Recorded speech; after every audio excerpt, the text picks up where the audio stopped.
Iligtas ang Sierra Madre. Sa gitna ng tahimik na kagubatan ng Sierra Madre, naririnig ang daing ng kalikasan.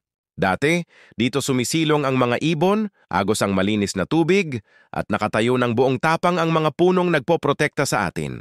Pero ngayon, wasak ang kabundukan.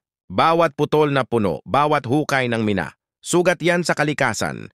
Habang papalapit ang Super Typhoon Uwan, tanong natin, sino pa ang magtatanggol sa atin kung tuluyan ng masira ang Sierra Madre? Hindi lang ito ordinaryong bundok. Ito ang natural na kalasag ng Luzon laban sa malalakas na bagyo.